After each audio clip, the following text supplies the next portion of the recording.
What's up, everyone? My name is Ethan. Welcome to Splash City. If you're new, don't forget to subscribe. Did you know that 95% of the people who watch this channel are not subscribed? That's a really high number. I'd like to get that one down. So if you are watching this channel regularly and you have not subscribed already, please consider doing that. It would really help me out a lot. With that out of the way, let's talk about today's video, and that is the Phoenix Suns. We are here with the last two teams, two NBA Finals competitors, and finishing up our offseason breakdown series just in time for the draft. So we're talking about the Suns today and what they can do to get back to the NBA Finals next year and potentially win a title. This is a team that had a really good regular season. I thought they were going to be NBA champions, and ultimately they fell just shy of that, losing to the Bucks in 6 games. So this is still a very good roster, but competition does not get any easier for them. There's going to be a lot of teams that were not healthy this past season that are going to be healthy going into next year. So the Suns absolutely can make it back to the finals, but it's going to be a little bit of a tougher road for them. So let's talk about kind of the moves that they can make and things that they can do to maximize this roster around Devin Booker and Chris Paul.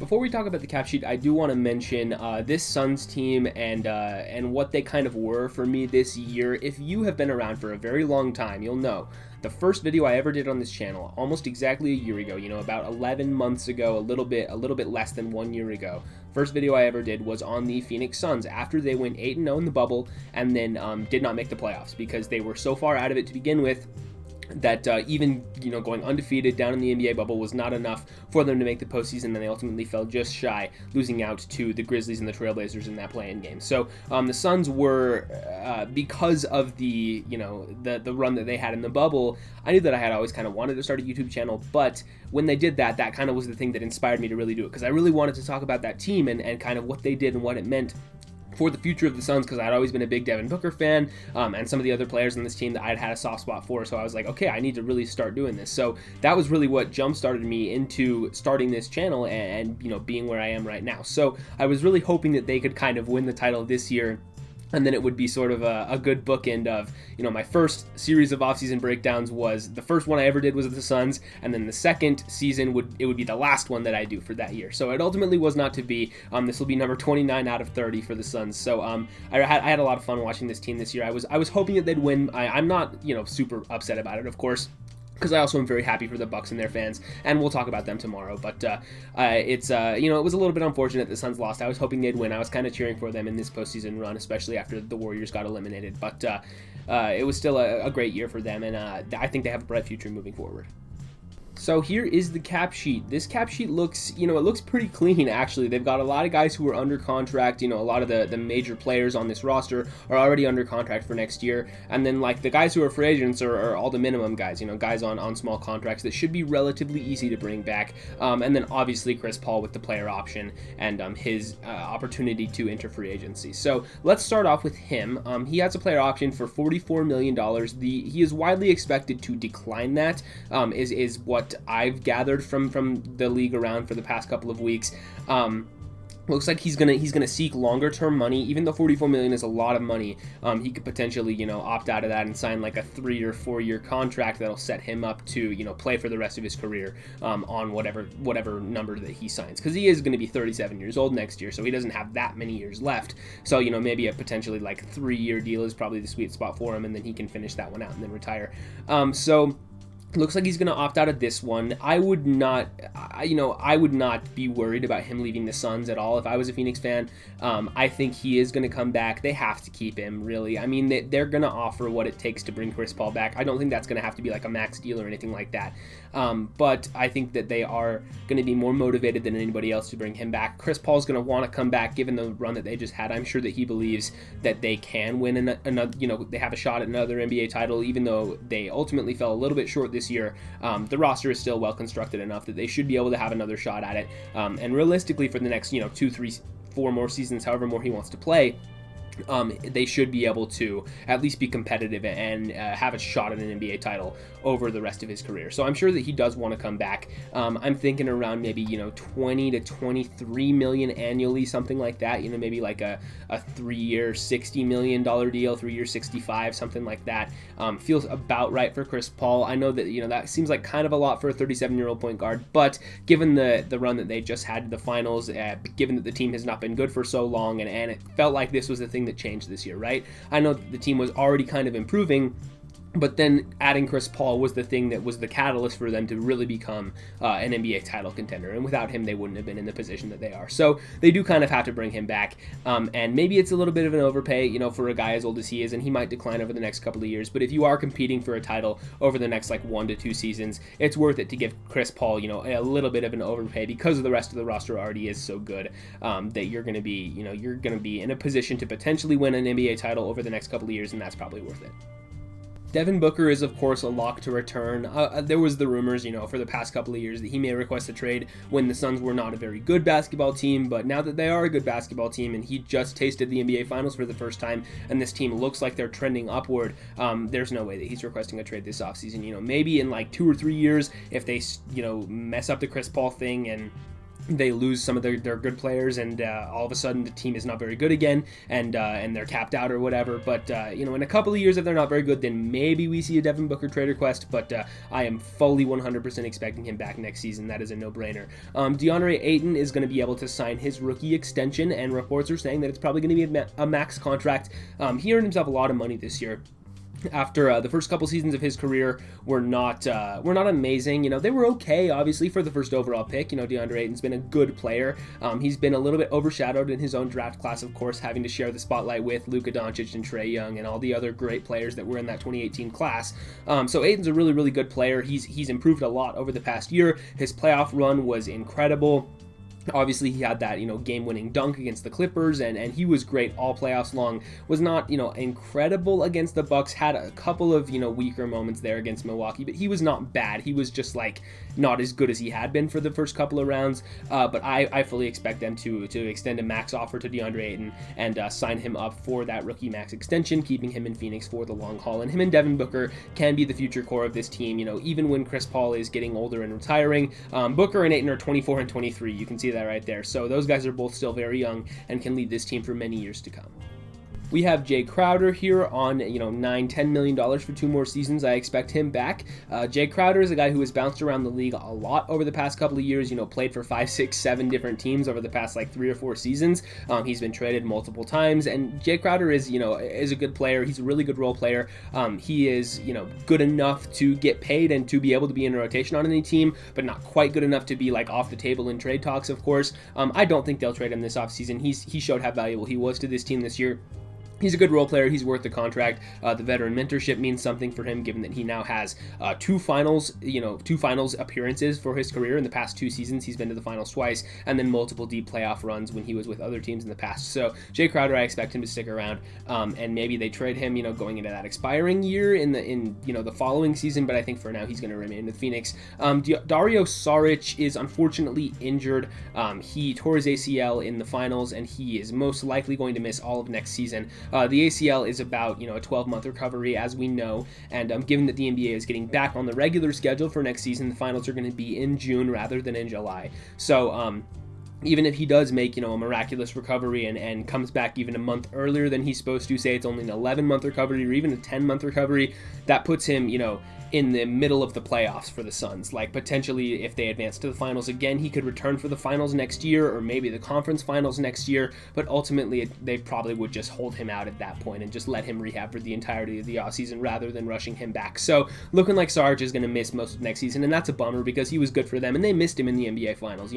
Only having Ayton to be at that center position, you had to give Frank Kaminsky minutes, which is not ideal, and not having anybody to be able to help on Giannis is not great. Obviously, Sarge is not going to be able to do a lot against Giannis, but at least he's somebody you can throw out there and attempt at him. And so they did miss him in the NBA Finals, and he's a nice piece for this team. And unfortunately, he's going to be hurt next year. Is there a possibility that they trade him while he's injured? I guess so. Although, obviously, a team trading for an injured player doesn't really mean much because he's not going to play. But you could potentially throw that salary into a trade if you had to do a matching somehow. But I honestly doubt it. I think they're probably just going to keep him, and we'll see Dario Saric again in 2022-23. Mikal Bridges, along with DeAndre Ayton, is eligible for an extension on his rookie contract. I hope that they extend him. I think he's a really, really good player. He's a key piece to this team. I know that, his numbers were a little bit rough in the finals. He was kind of cold shooting-wise, but Mikal Bridges is still a very, very good player, and he showed just how good he is in this playoff run. He's super long, got those crazy long arms, and is really good defensively. He can hit the corner three at a very good rate, and is able to, do some offensive creation of his own, whether that's getting his floaters or getting into the lane and driving to the hoop and stuff. So I really like Mikal Bridges. I think that he should be a key part of the future of this team, and I am not, ruling out him developing into something more than a role player. I think he can really become like a borderline all-star type guy. I think he does have that kind of upside. So I would pay him a significant amount to come back. Upwards of $20 million annually for Mikal Bridges, I think is probably worth it. Maybe that's just me, because he is one of my favorite players in the league. I do have a soft spot for Mikal Bridges, and maybe I'm higher on him than a lot of other people, but I just think he's really good, and if I'm Phoenix, I do everything I can to bring him back. It's probably not going to be a max extension on the rookie contract, of course, because you need to be like an all-star level player for that, but like I said, somewhere around 18, 20, $22 million a season for Mikal Bridges is absolutely not out of the question. Couple of younger guys here. Jalen Smith did not play really at all his rookie season.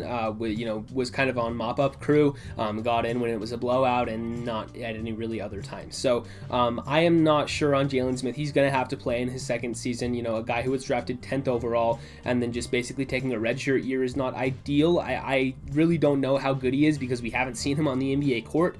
So hopefully he can get on the floor this next season and prove what he can do. But he definitely could be a trade chip. You include him along with some other salary in order to trade for somebody, and you could potentially get something decent back for him, given the potential of a former 10th overall pick, even if he wasn't great his rookie year.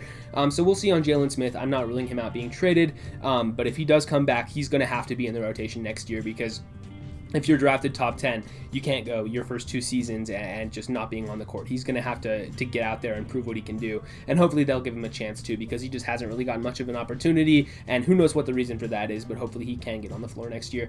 Cameron Johnson, a lot of people hated that draft pick when they made it, including myself. I didn't like the pick. Obviously, it was kind of felt like they overvalued him a little bit, maybe drafting him so highly when he was projected to be a late first round or maybe second round pick, but he's really panned out. He's proven a lot of people wrong.